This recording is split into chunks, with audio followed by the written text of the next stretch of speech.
What's up, guys? Jixer here with another little bit of a moto vlog with an interesting topic. Today I'm riding my Z125. So in this video I want to talk about why you shouldn't get just one bike. Now I mean that in multiple ways because not everybody can afford to own two bikes at once. I understand that. So I can mean it in that way, or you can take it in the way of me saying just trade bikes around. Don't just keep one bike for the rest of your life. So now you're probably wondering why I would suggest that you don't keep a bike. And it sounds stupid when you just say it like that. But I want to explain why. And that reason being, you should try other bikes. You should enjoy other bikes and see how they are. I'm only just about to turn 20 years old, and I've owned, I think, 8 or 9 motorcycles, and I've ridden a handful of other ones too, friends' bikes. I've ridden some that I wanted to trade for, and I ended up not liking it, so I didn't trade for it. So I've gotten to try out a crap ton of different bikes, and it's been a hell of an experience. It's been a ton of fun and very well worth the troubles of driving a couple hours away to go and trade a bike, or selling one and then sitting on it for a little bit and searching for a new one. So it really is that simple. You should just try other bikes. I've had all different types of bikes. I've ridden all different types of bikes. I've got this little naked 125, and I've had 3 different generations of Suzuki Gixxer 750s. I've ridden cruisers, I've ridden a Harley, I've ridden a leader bike, naked leader bike. I think it was a Kawasaki Z1000 or Ninja 1000, whichever it was. I think that was like a 2012. I liked that, or I didn't like that, so I didn't end up getting it, but I tried it for thinking about trading for it with my Gixxer. And then a little bit later on, I came across an MT-07 that somebody wanted to trade for my Gixxer 750. So I went and got that, and I love naked bikes. I've fallen in love with them ever since I got this. And getting a bigger naked bike is just like this on steroids at this point. I wouldn't recommend having multiple of the same kind of bike, because I will say that I did neglect this Z125 quite a bit when I had my MT-07, and that was just because, again, the MT-07 is just like a bigger version of this.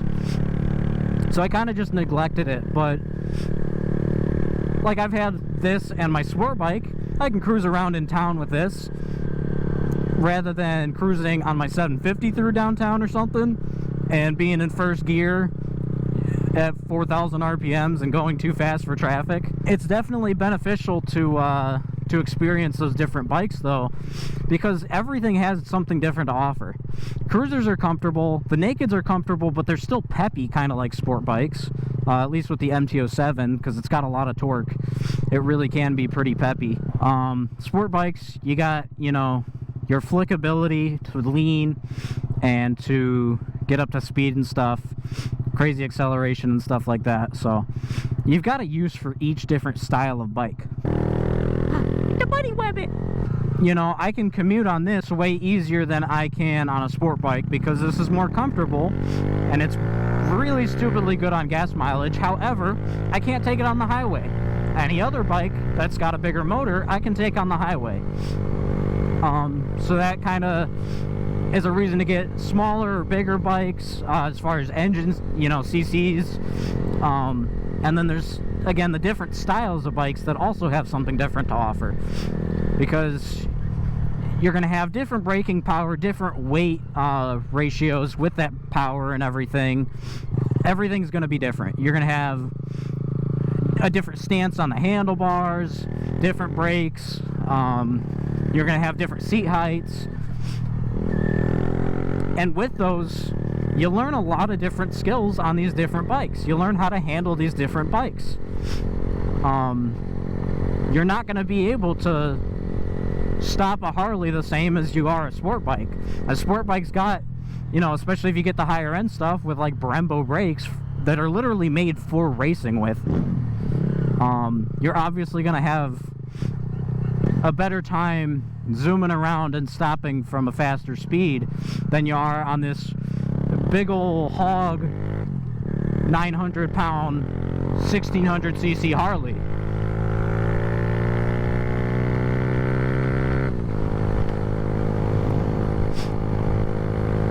Now, going into that also, you get to experience different kinds of maintenance. Like with this Z125, it's a small engine and it's air-cooled. There's no coolant, there's no radiator, water pump, anything like that. There's no crazy sensors or anything. It's literally just a motor. You know, it burns gas. It's got an O2 sensor for that. And it's got the tip-over sensor, just because this is still a newer bike, but like, I mean, you go back to carbureted stuff and there's not a single sensor on it, especially with the older stuff and the smaller stuff, like these 125s that are just built more simply. And again, the cruisers, a lot of the Harleys, like up until like the early 2010s, were carbureted, and they're a whole different mechanism than fuel injection. You know, you got to maintain them differently. You got to clean that carb out or put fuel stabilizer. If you're fuel injected, you're not really going to have that much of a concern because it fires right up most of the time. You know, it'll burn through that old gas. Now, with those different styles of bikes, there's different styles of riding. Try out a dirt bike or an adventure bike. Go and hit some trails, try a street bike, and enjoy some back roads. You know, you can really take a Harley on a long ride and not have any problems. You can go and travel with it. Probably not going to do that with this because this thing's so slow. And even though it is a lot more comfortable than something like a sport bike, a Harley's still going to beat it in comfort. It's got a plush, it's a couch on wheels. It's got a plush seat and everything, and yeah. Now, another reason to try out these different bikes and experience them is you might not really know what you want out of riding until you try them out. I used to be so against naked bikes, and then I got one and I have loved them ever since, and I almost want to get another MT-07. I still love sport bikes. They're still my favorite. That's what I got into riding for, was to try sport bikes, but I never could have seen myself riding a cruiser because I went along with all the Harley stereotypes, and I just didn't like the looks of nakeds, so I never even gave them a chance. But then I gave them a chance, and now, like, riding is riding to me. If I never tried that out, I would have still been following people with all their ignorant comments and stupid stereotypes. I can enjoy riding with any bike. It's still riding, it's my passion, and I think that if you give these other bikes a try, you might realize that as well. Or you might realize, okay, yeah, Harleys are big and slow, and they just make so much noise, they're louder than a sport bike, and it makes no sense. And there you go.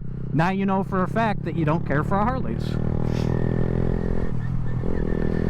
And the same thing, like, you might not like the looks of something, but it might be stupidly comfortable, like the naked bikes were for me, and now you've got a new favorite style of riding. I myself have never tried, I've had like a couple of little, like an 80cc and a 125cc dirt bike, like a Chinese one, but I've never taken them like really on dirt and to trails or anything like that. I would eventually like to try an adventure bike, like a maybe a Tenere 700, which has the CP2 still in it, I believe, from the MT-07. But that would be a cool thing to try, and I wanna experience that. Another thing that just came to mind for me is the versatility of these different bikes. You can take this little Z125 on the sidewalk, but you're not going to take a bigger bike on it probably, just because of, you know, the ease of turning and everything with this compared to others. Oh, an R1. Oh, that's that Delaria that I saw a couple weeks ago. Literally, the second that it hits like 40 degrees, everybody and their mother is out riding. Because we've been sitting waiting for like 3.5 months for all the good days to start like consistently riding. And now spring is coming in slowly but surely, as it's the middle of March now, so hopefully not too much longer. I think we're supposed to have like a 75-degree day in a couple days.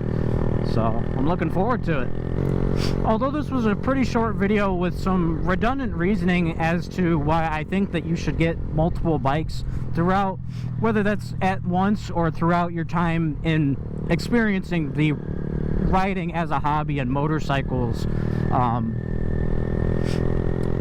highly suggest trying out at least another bike. At some point, if you're getting into it for sport bikes, try out, you know, a naked bike or a cruiser. Just give them a shot. It doesn't hurt to try. If you got the disposable income to get a second bike, you know, you don't have to give up your other bike. And even if you only can have one bike, just give it a try. And, you know, if you don't like it, you can resell it or trade it again. And there's really no harm in giving it a try.